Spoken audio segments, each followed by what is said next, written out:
13 दिन एपिसोड 5। कनन उस रास्ते की तरफ चल पड़ता है जो उस राहगीर ने बताया था। उस बूढ़े आदमी के बारे में कोई बात क्यों नहीं कर रहा? क्या वह काला जादू इतना ज़्यादा भयानक था? क्या मिस्टर चौहान मुझे कोई जानकारी दे पाएंगे? कनन उस घर के पास पहुंचता है। ये घर तो ऐसा लगता है जैसे कई महीनों से इसमें कोई नहीं रहता हो। कोई यहाँ कैसे रह सकता है? कनन दरवाज़ा खटखटाता है। तभी उसने दरवाजे के पास किसी को देखा। क्या आप मिस्टर चौहान हैं? नहीं, मैं उनका पड़ोसी हूँ। उन्होंने पिछले 3 सालों से किसी से बात नहीं की है और इसीलिए हमें भी नहीं पता कि वह क्या करते हैं, लेकिन मुझे लगता है वो घर में ही होंगे। जी धन्यवाद। 3 साल पहले क्या कुछ खास हुआ था? हम लोग उसके बारे में कोई बात नहीं करते। तुम उन्हीं से जाकर क्यों नहीं पूछ लेते? कनन घर की पिछली ओर जाता है और देखता है कि घर के अंदर कोई नहीं है। यहाँ एक कांच की खिड़की है, मुझे इसे तोड़ना चाहिए। कनन एक पेड़ की टहनी खोजता है और उससे वह कांच की खिड़की तोड़ देता है। वाह, यह आइडिया तो कमाल का था। यहाँ तो अंधेरा है, मुझे फ़ोन के टॉर्च की ज़रूरत पड़ेगी। ओह, ये क्या? ये तो डाइनिंग रूम जैसा दिखता है। ये तो ऐसा लग रहा है जैसे यहाँ वर्षों से कोई नहीं रहता हो। यहाँ सब जगह सिर्फ चूहों से भरी पड़ी है। कनन को एक तस्वीर ज़मीन पर पड़ी मिली। ये लड़की कौन है? किसी ने इसके चेहरे वाले हिस्से को फाड़ दिया है। संकेतों के मिलने की शुरुआत थी। तभी हैंड्स अप। सर, मैं कनन हूँ और मैं यहाँ आपसे आपके माली और आपकी बेटी के बारे में जानने आया हूँ। ये मेरी बहन की ज़िंदगी का सवाल है। तुम मेरे घर पर चोरी छुपे आए हो और जब मैंने तुम्हें रंगे हाथों पकड़ लिया तब तुम बहाना मार रहे हो। मैं अभी पुलिस को बुलाता हूँ।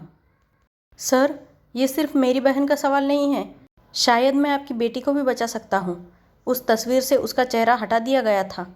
मेरी बेटी को कोई नहीं बचा सकता। तुम जो भी हो, अपनी सही पहचान बताओ और यहाँ आने का क्या कारण है, वरना मैं अभी पुलिस को बताता हूँ। मैं और मेरी बहन दोनों लोग बंदीपुर जंगल के उस वर्जित स्थान पर गए थे और मुझे ऐसा लगता है कि आपकी बेटी का गुम होना ज़रूर इस घटना से इससे संबंधित है। चौहान ने कनन की ओर संदेह भरी नज़रों से देखा और कुछ पल के लिए सोचा। ठीक है, बैठो। तो तुम भी उस जंगल गए थे? कनन, तुम जानते भी हो कि तुमने क्या किया है? मैं सच कहता हूँ, मुझे तुम पर पूरा भरोसा नहीं है, लेकिन मेरे पास खोने के लिए कुछ नहीं है। मैं मान लेता हूँ कि तुम सच बोल रहे हो, इसलिए मैं तुम्हें सारी बातें बताऊँगा जो मुझे मालूम है। आपका बहुत धन्यवाद सर, मुझे बस यही चाहिए था। मेरे पास एक माली था, उसका नाम था कैलाश। कैलाश ने मेरे पास कई दशकों तक काम किया। वह मेरे गार्डन की देखभाल करता था। उसे पौधे बहुत पसंद थे और वह उन्हें अपने बच्चों जैसा मानता था। मेरी बेटी सीमा अब बड़ी हो रही थी। वह स्कूल के बाद कैलाश से पौधों के बारे में बातें किया करती थी। वह उसके ज्ञान का बहुत आदर करती थी। उसे भी पौधों से प्यार होने लगा था। जब वह कॉलेज गई तब उसने वनस्पति विज्ञान का ही विषय लिया। सब कुछ ठीक चल रहा था, लेकिन उस दिन 3 साल पहले।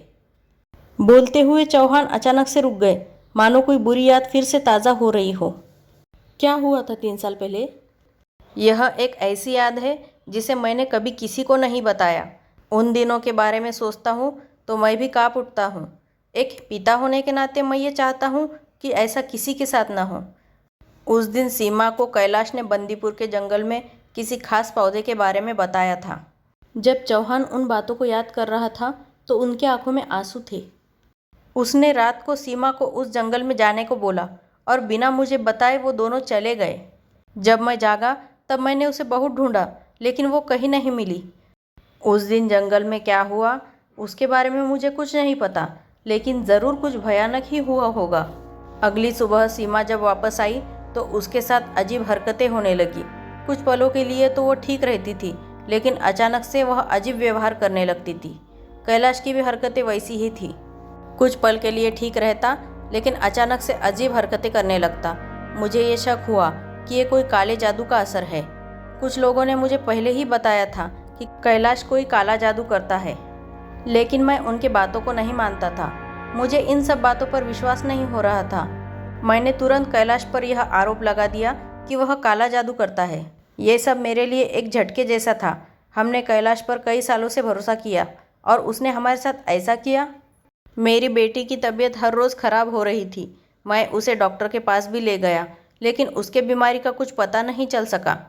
लेकिन उसके अगले दिन जो किया वो बहुत ही डरावना था, कुछ ऐसा जिसे देखकर मैं और अनीता पूरी तरह अवाक रह गए। लेकिन उसने ऐसा क्या किया था? अगली सुबह सीमा अजीब आवाज़ में हंस रही थी। हमने उसे शांत करने की कोशिश की, लेकिन वह शांत नहीं हुई। वह डरावने तरीके से हंसते ही जा रही थी। हमने मेंटल हॉस्पिटल में फ़ोन लगाया और उसे वहां ले गए। शाम में उसे इंजेक्शन लगवाने के बाद घर ले आए, लेकिन उस रात उसने अपनी माँ पर हमला कर दिया। हम बहुत डर गए थे। किसी तरह हमने वो रात काटी और सुबह होते ही उसे मेंटल हॉस्पिटल ले गए। वह हर रोज़ और भी डरावनी होती जा रही थी। डॉक्टर ने उसे अलग कमरा दे रखा था और उसे हमेशा अलग ही रखा जाता था ताकि किसी प्रकार की हिंसा न हो। कई दिनों तक कुछ ज़्यादा नहीं हुआ, लेकिन 13वें दिन उसकी हरकतें सबसे ज़्यादा डरावनी थी। वह हिंसक और डरावनी हो गई थी। उसे बिजली के झटके दिए गए और उसे अलग रख दिया गया। मैंने उसके लिए अलग कमरा ले रखा था। जब वह सोती थी तब मैं उसे बच्चे की तरह देखता था। और एक दिन अचानक उस हॉस्पिटल की बिजली चली गई। मैंने एक मोमबत्ती खोजी और उसे जलाने लगा, और जब मैं उस मोमबत्ती को जलाकर मुड़ा तो मैंने देखा कि बिस्तर पे सीमा नहीं थी। सीमा, तुम कहाँ हो? मैंने कमरे में चारों तरफ देखा। मैंने वह मोमबत्ती ली और कमरे के दरवाजे के तरफ जाने लगा, लेकिन दरवाज़ा बंद था। मैंने झुककर पलंग के नीचे देखा, लेकिन वो वहाँ भी नहीं थी। जब मैं खड़ा हुआ तब मैंने देखा कि वह बिस्तर पर खड़ी थी और ज़ोर ज़ोर से हंस रही थी। मैं हाँफ रहा था। मुझे कुछ समझ नहीं आ रहा था कि क्या करूं। मैंने उसे कभी इस तरह नहीं देखा था। यह देखते ही मुझे झटका लगा। चौहान, कौन हो तुम? तुम्हारी आवाज़ सीमा जैसी नहीं है। तुम्हारी बेटी मर चुकी है। मैं सीमा नहीं हूँ। वह अगले कुछ मिनटों तक हंसती रही। मुझे ऐसा लग रहा था कि अब मेरे अंदर हिम्मत नहीं बची थी कुछ करने की। मैं वहाँ खड़ा होकर सिर्फ उसे देखे जा रहा था। तो तुम कौन हो?